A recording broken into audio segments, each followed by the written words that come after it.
We have a barn burner to open the show. Up first, he might have a big mouth, but always backs it up when he shows up in the octagon. Coming off a knockout win over Santiago Ponzinibbio in April, please welcome Kevin Trailblazer Holland.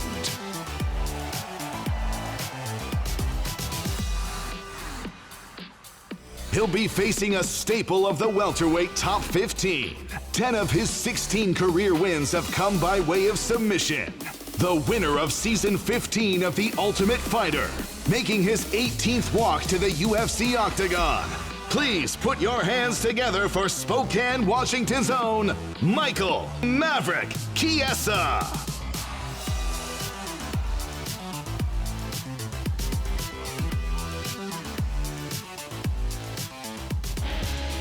Our next bout takes place in the lightweight division.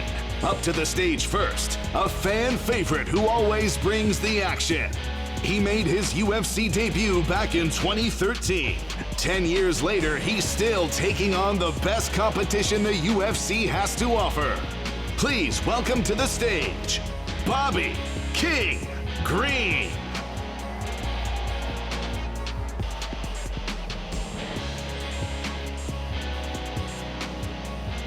And his opponent, a fighter who needs no introduction. The definition of a finisher with 20 stoppages and 25 career victories. He is the holder of the longest win streak in UFC lightweight history. He's a former interim UFC lightweight champion. Here is Tony El Cucuy Ferguson.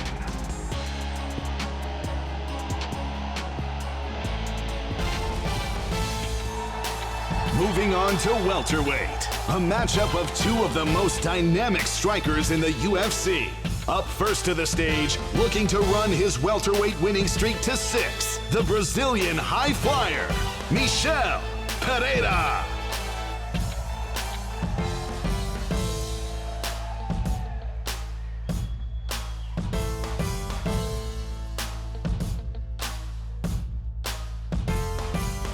And his opponent, one of the most decorated strikers to ever step foot in the UFC.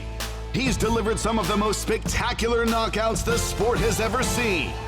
Welcome to the stage in elite karate black belt, Stephen Wonderboy Thompson.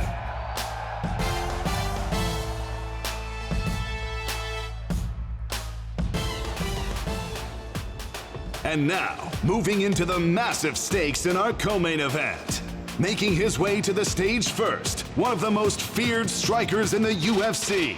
He is the former UFC middleweight champion and is making his 205-pound debut on Saturday night. Please welcome Alex Poatan Pereira.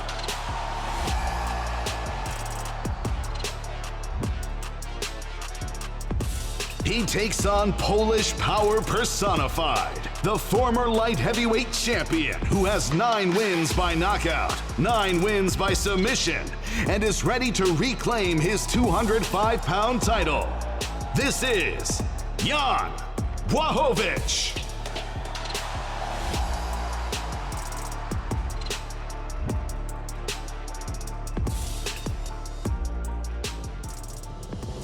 And now, for our main event. These two have been on a collision course since their epic first fight back in 2018. Two of the most dangerous and exciting fighters the UFC has to offer, squaring off for the BMF Championship. Up to the stage first, he's earned a post-fight bonus in every one of his 11 UFC fights. He is the former UFC interim lightweight champion. Coming to the stage is Dustin, the highlight, Gaethje.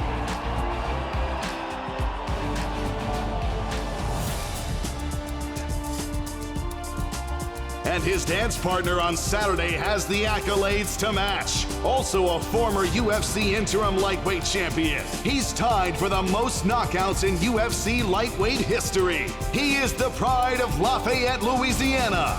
Ladies and gentlemen, please welcome UFC superstar, Dustin the Diamond Poirier.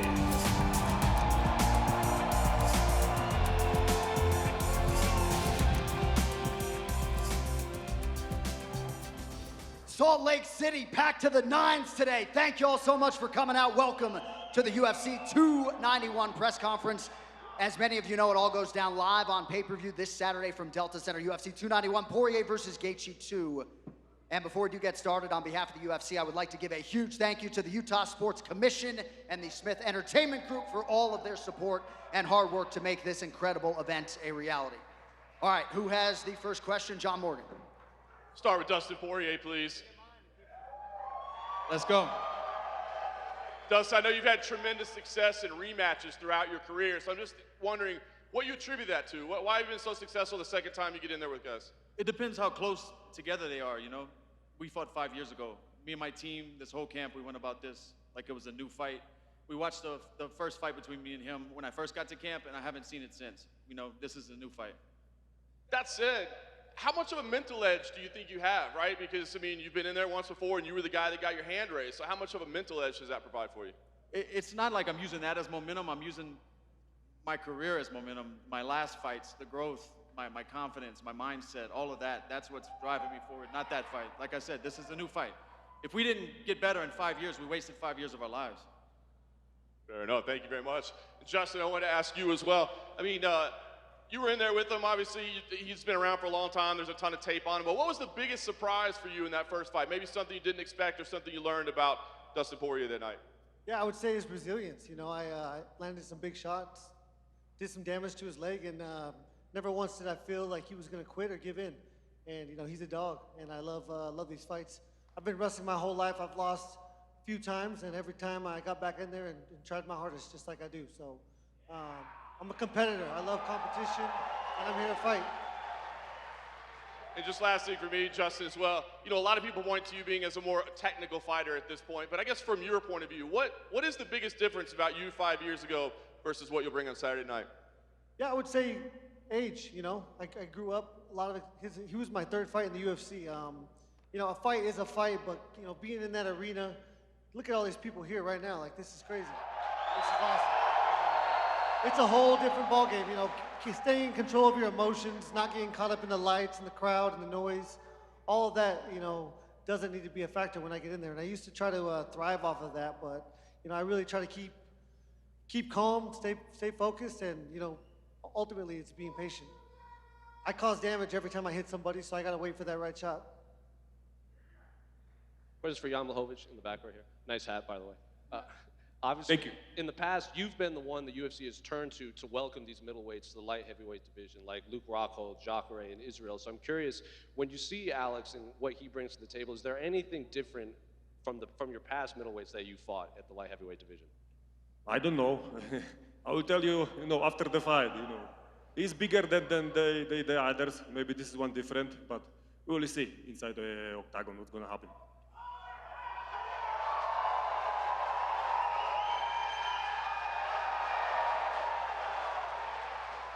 Questions for Alex. When you see Jon's past fight, he's obviously had a lot of success against middleweights coming up. You obviously, like he said, are bigger than them. So I'm curious, what do you see from Jon's game that maybe other middleweights haven't been able to take advantage of?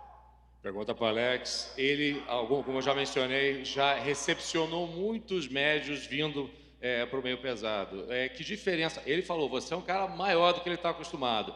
O que você vê de diferença que você pode tirar sendo um cara maior e chegando e sendo recepcionado por ele? Bom, acho que essa parada de recepcionar, né, o peso médio e fazer voltar, eu acho que algumas pessoas acreditam em superstição, mas eu não acredito. Da mesma forma também que, às vezes, quando ele foi nocauteado, foi cruzado de esquerda. E eu nocauteei todo mundo com cruzado de esquerda. Se ele pensar nisso, pô, ele não vai ter um bom desempenho, né? Ele tem que esquecer tudo isso e, pô, focar só no sábado. This thing about welcoming the middleweights to the division. I mean, I don't believe in superstition. I don't believe he should believe in superstition as well. Just like every time he got knocked out, it was with a left cross. Every time I knock anybody out, it's with a left cross. If you think about it, you're not going to fight. So let's focus on Saturday. That's what you need to focus on. One more for both Jon and Alex. Jon, I'll start with you. Obviously, Jamal Hill has vacated the belt, so I'm curious, do you view this as the #1 contender fight for a possible fight for a vacant title? Of course, after Saturday, I'm going to be next fighter for the title shot. I believe in that. Same questions for Alex.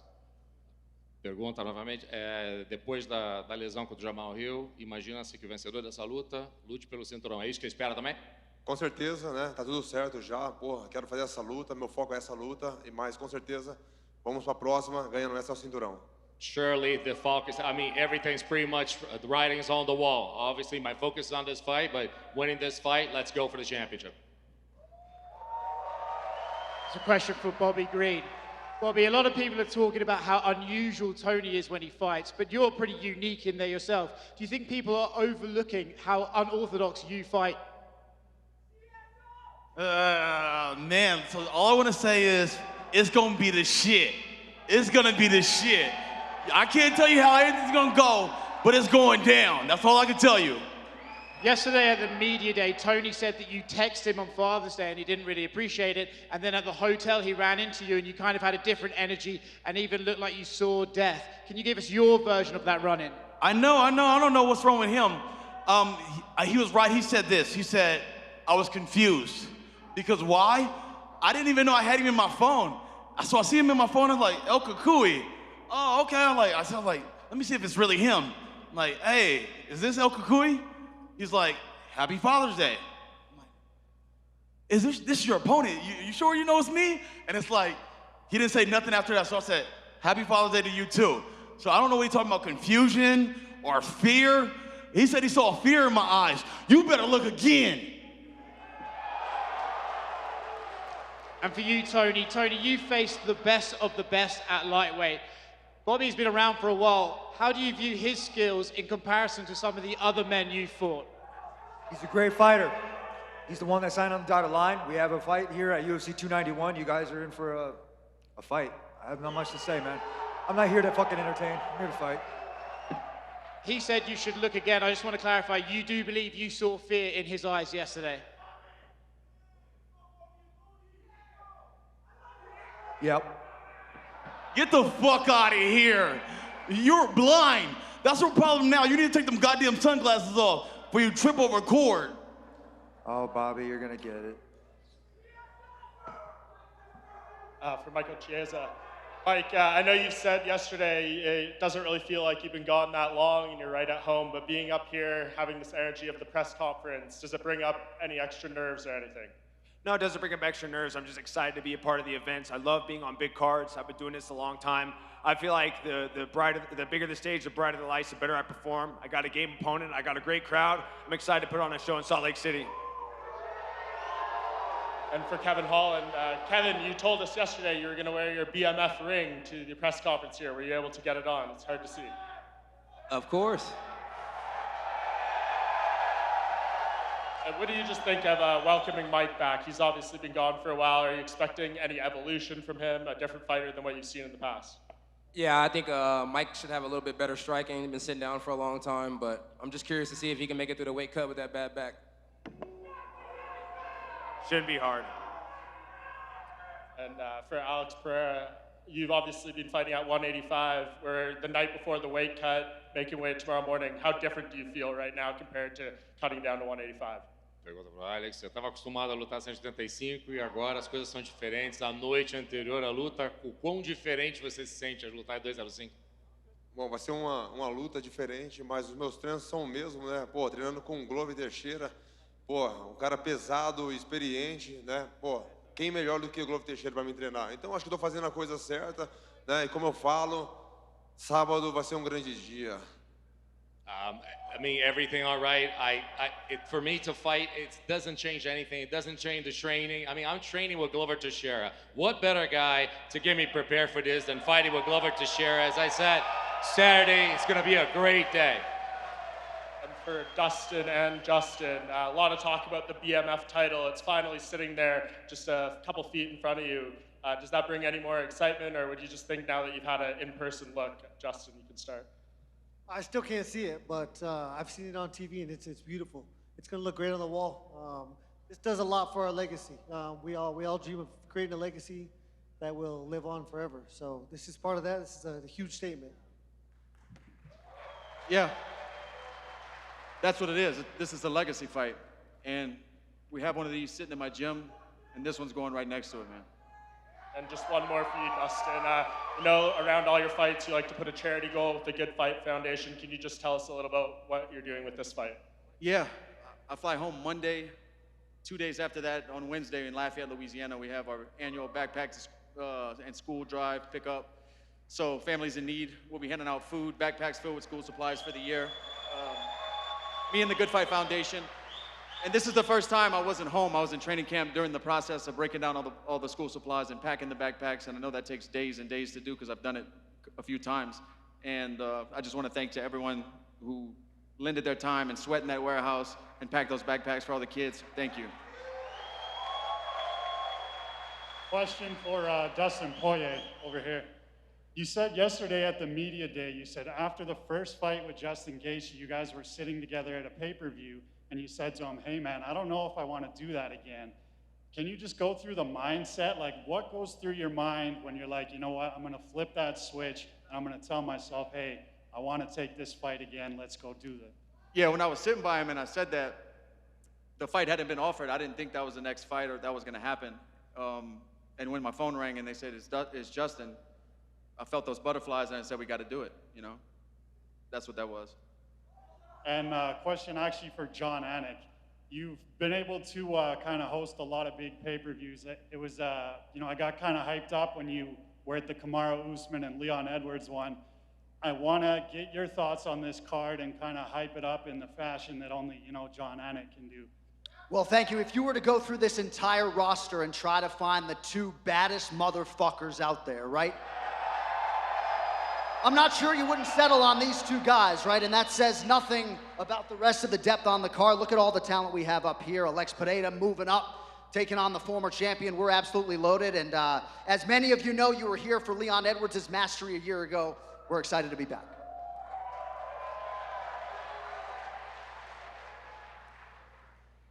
Potan, a gente viu uma recente amizade improvável sua com o Chiesa and Strickland, vocês lutaram antes.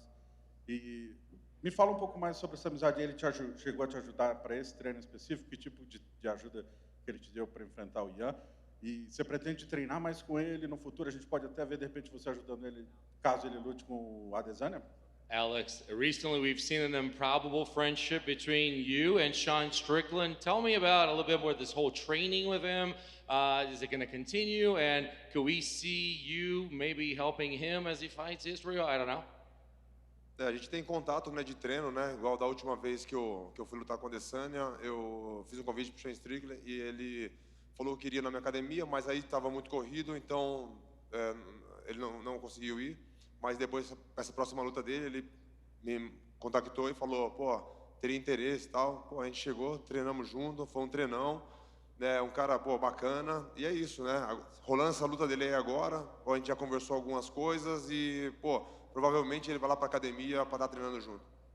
This is a guy that actually, I did invite him. I did call him up before fighting Adesanya. He couldn't, but eventually he was able to. Actually, this past fight, ever since, after his last fight, he contacted me, came into the gym. We had a banging session. We had a great workout, and I think we're going to do this again. And I think he's going to come down to the gym, and in the future, we're going to continue to train.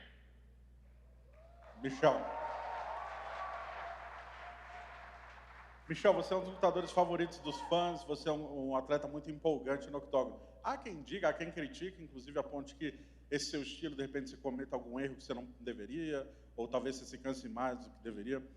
Qual é o seu objetivo? Você tem o objetivo de ser o lutador favorito dos fãs, o lutador mais empolgante? E se sim, se de repente está disposto a pagar o preço, caso seja um preço cometer algum erro ou cansar demais? For Michel, you are a fan favorite, an exciting fighter, unorthodox. You bring the show to the octagon. Even sometimes you're running some risks.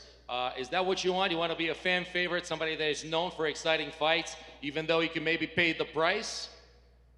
É como eu sempre falo, eu sempre venho para lutar para os fãs. Não gosto de fazer luta chata. Venho para ganhar, mas também venho para dar show para os fãs, porque eles merecem. Ter uma ótima luta, ver uma ótima luta, porque eles pagam caro por um ingresso, e chegar e ficar vendo luta chata, ninguém gosta. Então, eu sempre gosto de dar show para os fãs. I've always said I come here, I fight for the fans. They deserve it. No one wants to watch a boring fight. You come here, you pay your tickets. I fight for you. No one wants to come here and watch that. It's for you. You deserve it. Questions for both Dustin and Justin. I know this fight is about legacy, but both you guys have been the interim champion in the lightweight division. Would holding the BMF strap have more significance to you than that interim lightweight title? No, I don't think so. It's a great part of history. It's great for my legacy.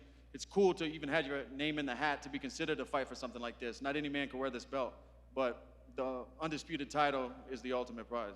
And the interim belt was a piece of that. It was a step away from being the undisputed world champion, and that's the ultimate goal. Same thing. This is awesome, but you know, other than legacy, it doesn't do nothing as near as much as a world championship belt. I think this catapults either one of us, the winner of this fight, into that fight, and that's all that means right there.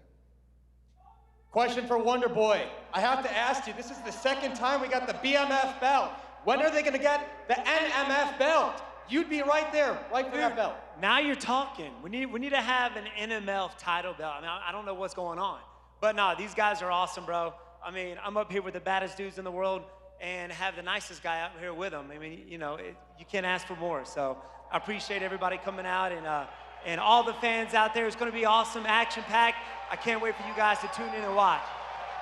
And final question for Jon Anik, just touch on this. It was nearly a year ago, you had the most iconic call to date. What is the significance of the Delta Center for you and your career, and how do you replicate that Saturday evening? Well, thank you, buddy. We're glad it's the Delta Center again, right? They keep changing the name on this building, but those of us that grew up watching John Stockton and Karl Malone, we're excited to call this live event in the Delta Center. I understand there's a shrine for Leon Edwards that's been established, so we're excited to check that out, but dude, there's nothing like a UFC pay-per-view, right? There's the Super Bowl, and then our 14 pay-per-views of the year, and a couple more sleep, Schmo. My question is for King Green. You said yesterday that one of your goals was to win over the Utah crowd. How do you plan on doing that? Man, I used to train here a few years ago, back when I was in Strikeforce. So Utah's given me so much. They've given me, like, being around the people, all the love I've gotten, all the people I've got to train with here. I'm actually like, this is my second home away from home, so I love Utah. Thank you so much for having me. My second question is for Tony. Tony, for most of your career, you were the BMF, so do you need to be fighting for that title one day? No, fuck no, dude. I fight for the real title. I got 5 fights in the title. Bobby's the first step right here this week. I'm gonna go out there, I'm gonna finish in my fighting style. So thank you very much. All right, folks, I think that is it. Last call, that's gonna do it.